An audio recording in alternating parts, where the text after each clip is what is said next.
So we will chant all the till the Shata Sampati, six-fold enrichment of the mind. We will, of course, start with the Mangalacharan. Vasudevendra Yogindram Natva Jnana Pradam Gurum Mumukshunam Hitarthaya TatvaBodho Bhidhiyate Sadhan Chatushtaya Sampannadhikarinam Moksha Sadhana Bhutam Tattva Viveka Prakaram Vakshyamaha Sadhan Chatushtayam Kim Nitya Nitya Vastu Vivekaha Iha Mutrartha Phala Bhoga Viragaha Shamadhi Shataka Sampattihi Mumukshutvam Cheti Nitya Nitya Vastu Vivekaha Kaha Nitya Vastu Vekam Brahma Tat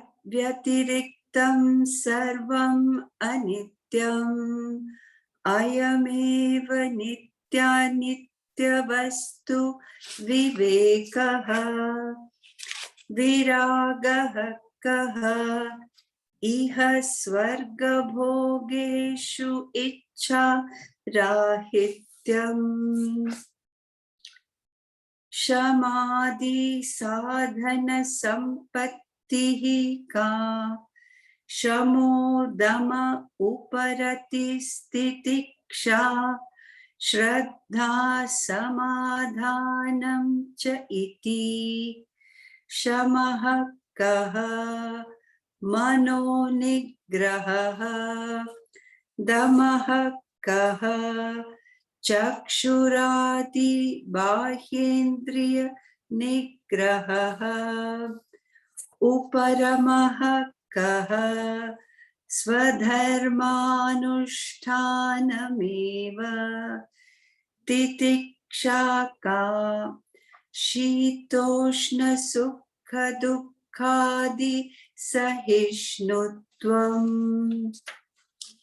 Shraddha ki drishi Guru Vedanta Vakyadishu Vishwasaha Shraddha Samadhanam Kim Chittaikagrata Mumukshutvam Kim Moksho me bhuyatiti Ichha Etat sadhan chatushtayam Tataha tattva vivekasyadhikarino bhavanti.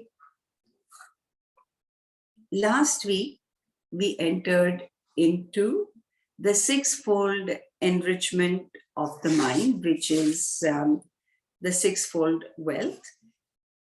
For us to reach the state of this enrichment of mind, first the mind or the personality has to have viveka.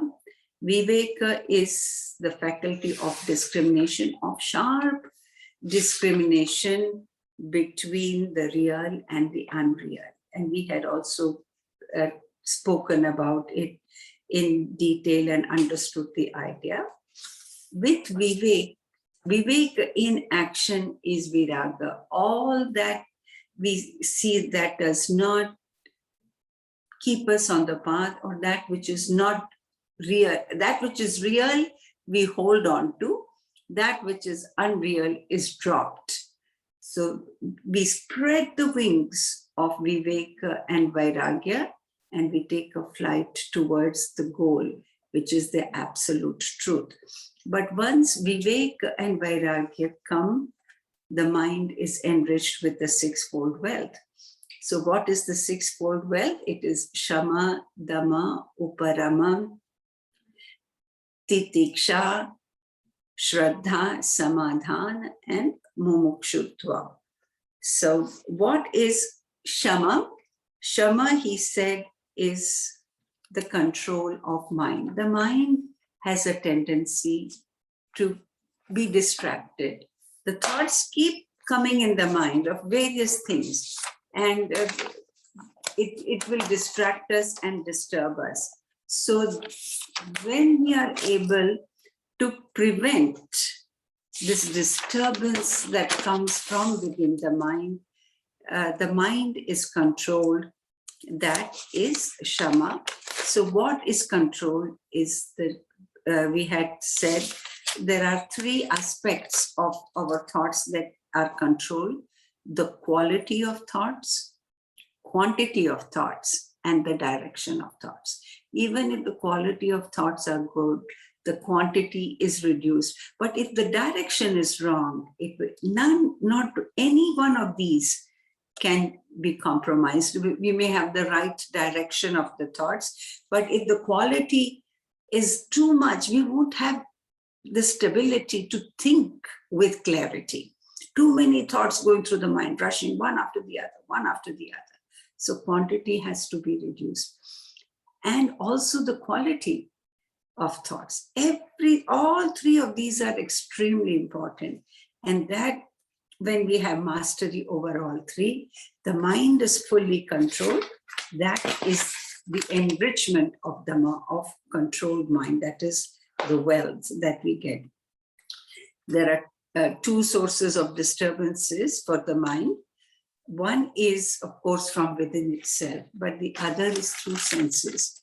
So the senses, when they see something, then the attention is distracted. So if we are sitting and we have some project at hand, whatever it is, whether we are reading, whether it is a project at hand, or even we are thinking and planning. But if we see something and say we see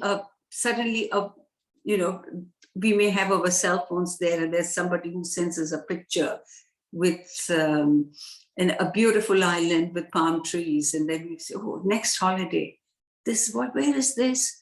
Where the senses have distracted me. Or it is a hot day and I feel the heat. Then I say, oh, just a nice lemonade would be good on such a hot day. Or I feel the cold and say a nice cup of masala tea would make such a difference. And what do? Next thing is I'm up, I'm making the masala tea or the lemonade, and I'm taken away from whatever it is that I have at hand. So Dhamma is the control of senses. And one of the practices that we all do is move away things that we do not want around the house, especially people who try to eat healthy. They remove all junk food from their pantry. Why do they remove the junk food from the pantry? If it is there, we cannot resist it. But if it is not there, what will you do? You have no choice, no options left. So Dhamma is the control of senses, where they do not, whatever the senses perceive, the stimuli that they receive, do not disturb the mind. So Shama is when the mind does not go out on its own. Dhamma is when the senses do not disturb the mind. So we had also last time suggested some techniques of how one can develop consciously with effort Dhamma, or the control of senses. We also mentioned that not all, but majority of religious practices or spiritual practices begin with Dhamma, control of senses. They will ask you to live a simple life, eat a simple diet, fast on certain days. All these are meant to help us control our senses. So when the mind is not disturbed from within itself, and this mind does not the senses do not succumb to temptation. That is Uparama. So how has he defined Uparama in the book? Let us have a look.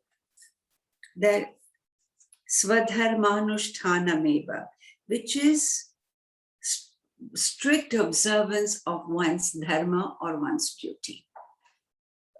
If the mind is not running from inside, nor are the sense perceptions disturbing the mind, such a mind remains firmly established in performing its duties. Not only performing its duties, but here the word is dharma. Such a mind is an upright mind. Such a mind is a noble mind. Will not succumb to the temptations of the world, will make no compromises in its living. It is a withdrawn mind.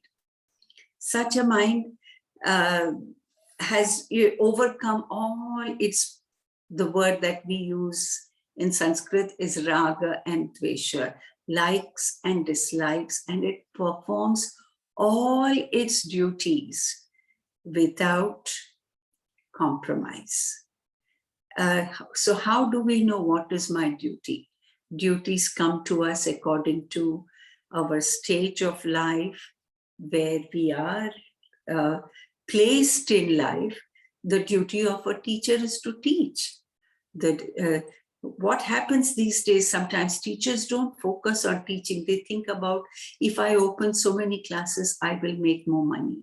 What happens to the students is not their concern. Sometimes they are focused on making sure that their students score in the subject. Certainly, no doubt about that. But it is not focused upon learning. There is a subtle difference there. And that does not mean that a teacher should not be focused on earning a living. Second verse of Bhaj Govindam, Muda Jahihi Dhana Gamatrishnam, Kuru Sadbuddhim Manasi Vitrishnam. So that, what is your dharma? No, I'm a teacher. Teaching is my primary duty. Am I observing this duty fully? And then whatever you earn honestly, nobly performing your duties and obligations, that wealth enjoy. So this is, and Uparama will also give us the ability to enjoy, because the mind will be fully wherever it is. So each of these, one, if we get one in our personality, the other will also follow. Shama will bring Dhamma, and Dhamma will bring Shama. So Shama is the control of mind, which does not move out to into different areas, but remains undisturbed. Dhammaha is the senses that do not disturb the mind through the various stimuli that they receive. Uparama is a mind that has no external temptation and no inner disturbance. Such a mind will remain focused. And if we are using this mind, of course, for our spiritual growth, which is the focus of all of us here, it will remain on the path. So that is Uparama. And when Uparama comes, there is in the 3rd chapter of Gita, Krishna has given a beautiful Niyatam Kuru Karmatvam Karma Jayo Hya Karmanaha Sharira Yatra Pichatena Prasadyena Akarmakrata. So he says, perform your daily duty. Your duty, you must perform and you must act, because no one can remain without action even for a moment, but it has to be performed as a duty. So once Shama, Dhamma, Uparama come, the 4th one that comes is Titiksha. Titiksha here is defined as it is an endurance of heat and cold, pleasure and pain. In Vivek Chudamani, which is another beautiful book by Jagadguru Shankaracharya, he has described Titiksha as Sahanam Sarva Dukkhanam Chinta Vilaparahitam Apratikara Purvakam. So to bear all the challenges that come, Sarva Dukkhanam, actually sorrows, but there are also challenges that come. How do you bear them? Chinta Vilaparahitam, without worrying or crying and without reacting. Bear without reaction, bear without worrying, and bear without crying and complaining. Understand that, this is all changing and challenges will come. So this ability to withstand forbearance is a very important quality which makes everything possible. If we have this, a lot is possible. Think about the titiksha that all the freedom fighters of India had. What did they endure? What did they put up with? They didn't give up. Who will fight for others? Am I living comfortably? Mahatma Gandhi was imprisoned. Jawaharlal Nehru was imprisoned. They were kept separated from their families. How many of them were tortured? How much happened? How did they put up with it? Joyfully, happily. Nelson Mandela, same thing. Not allowed to attend the funeral of his son. And knowing very well that this man is not going to escape. He will come back. Such an upright, noble person. They put challenges. We would all give up easily because we don't have titiksha. So the way to increase titiksha is tapas or austerities. And all that austerities do is they get us out of our comfort zone. That is the training which is given to the soldiers when they join army. How to get that forbearance. Because all goals will become achievable when we have forbearance. Without forbearance, we cannot achieve anything. Recently, somebody on WhatsApp, we get all these messages. Some of them are so interesting. There was a message sent to me about an Indian soldier who fought in Kargil, and he lost his legs. And his brigadier went to see him in the hospital. He was visiting all the soldiers in the hospital. And he came to this fellow and he was speaking to him, to the soldier, I shouldn't say fellow, came to the soldier. And while he was speaking to him, he said, "I'm so sorry you lost your legs." The soldier said to his brigadier, "I am so happy that I'm still living and I will be able to serve this country in some way or the other." That is forbearance. That, now challenges will take me away from goal.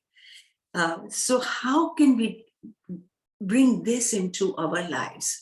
First of all, whatever comes, to recognize that even this will pass, nothing remains forever.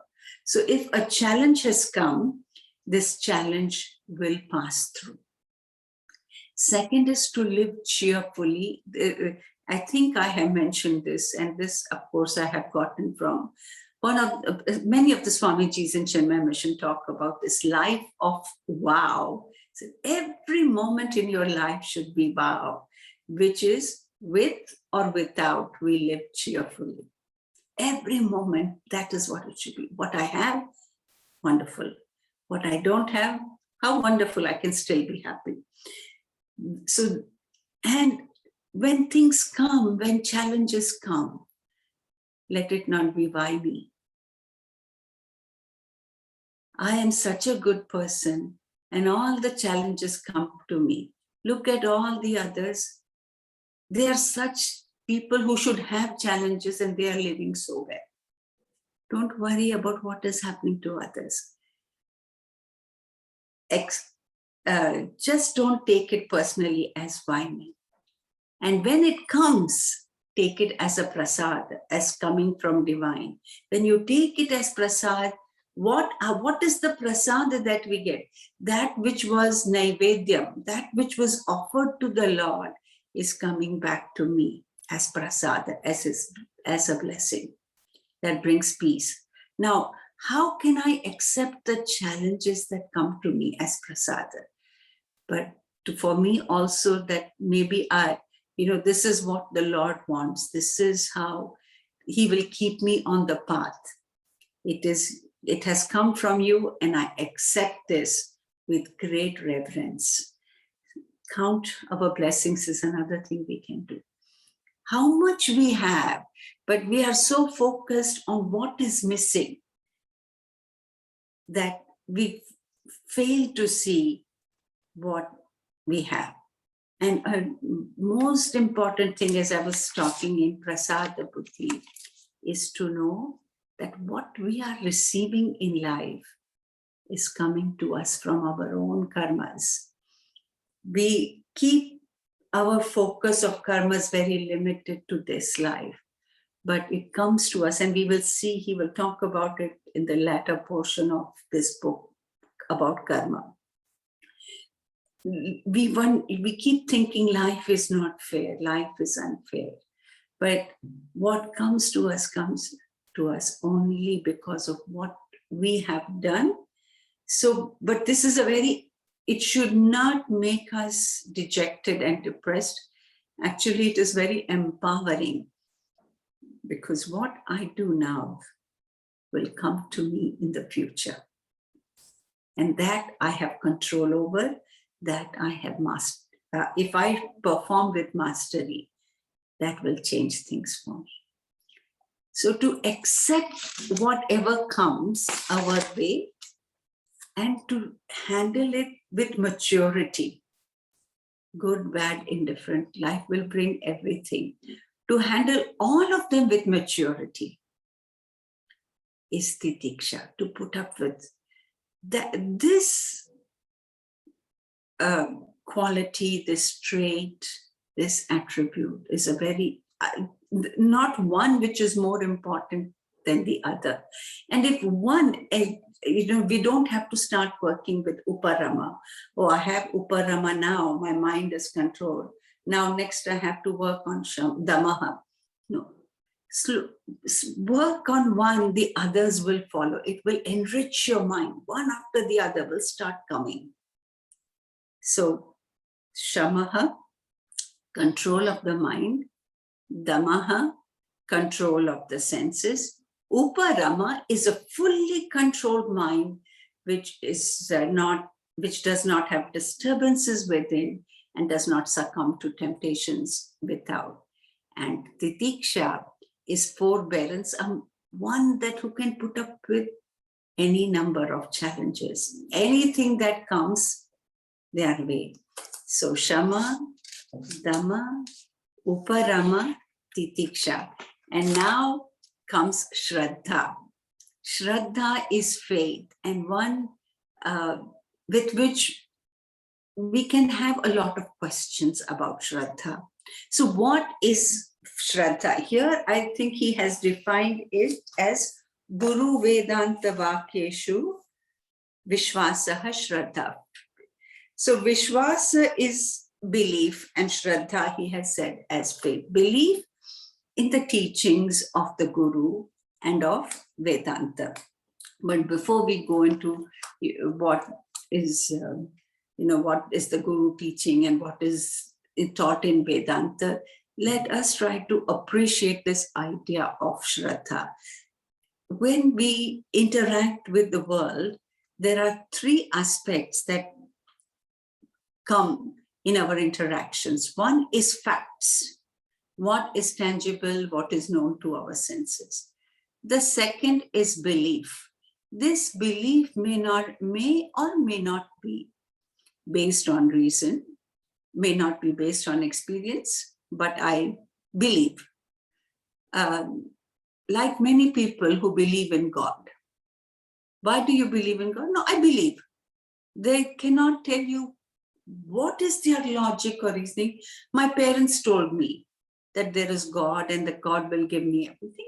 It is just following what somebody told me without any further questioning.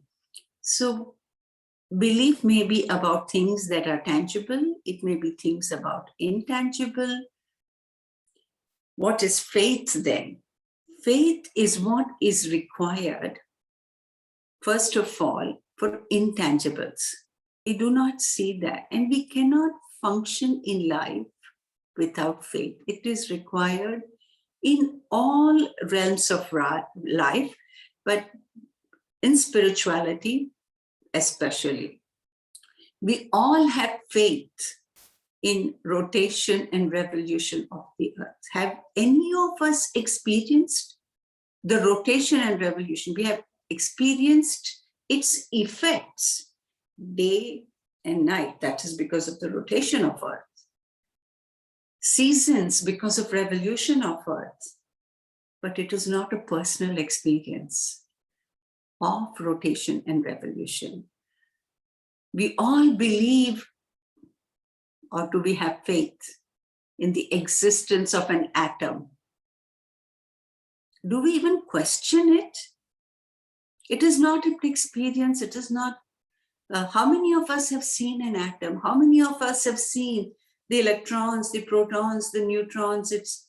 But we have all, or how many of us have experienced the atomic energy and atomic power? But we have faith in it. We can speak about it. We can convince others about them. We have convinced our children about these. They do exist. Although there is no direct perception. Similarly, this absolute eternal truth is not available to our senses for direct perception. It is intangible. So we all function at the level of faith, which is what? We keep our minds open.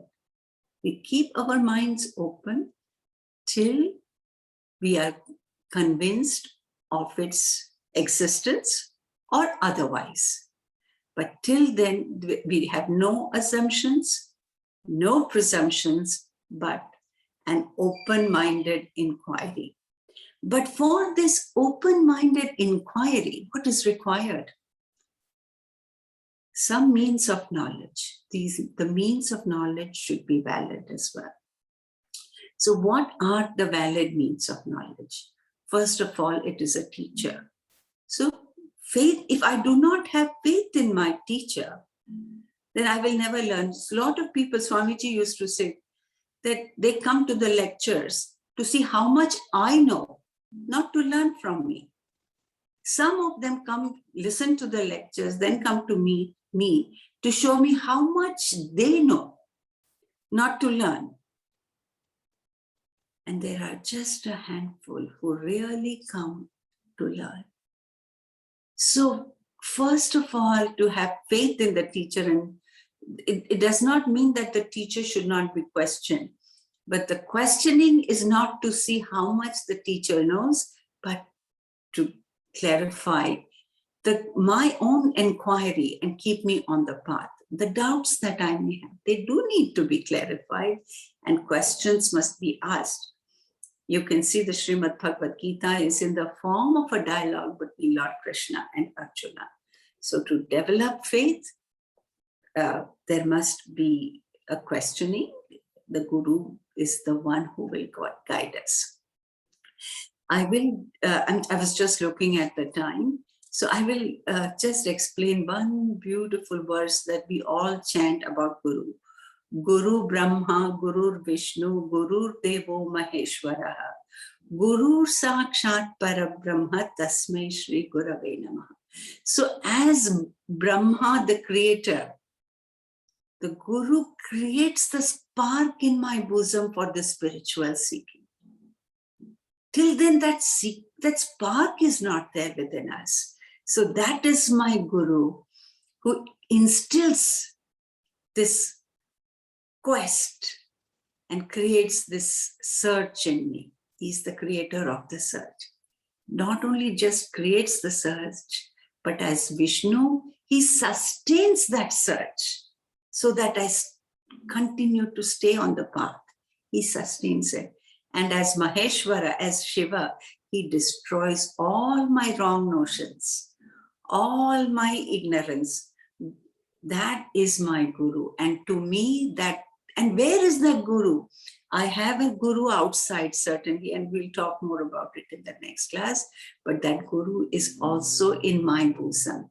It is that Parabrahman, that supreme eternal presence. And to that eternal presence, that eternal Guru, my salutations. We'll stop with that. We will take up more on Shraddha next class. We will say the concluding prayers, and if anybody has any questions or any comments, we will take them after the concluding prayers.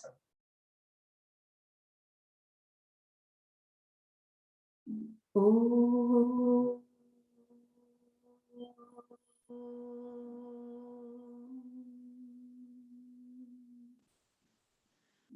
Sarve bhavantu sukhinah, sarve santu niramayah, sarve bhadrani pashyantu, ma kaschid dukha bhag bhavet.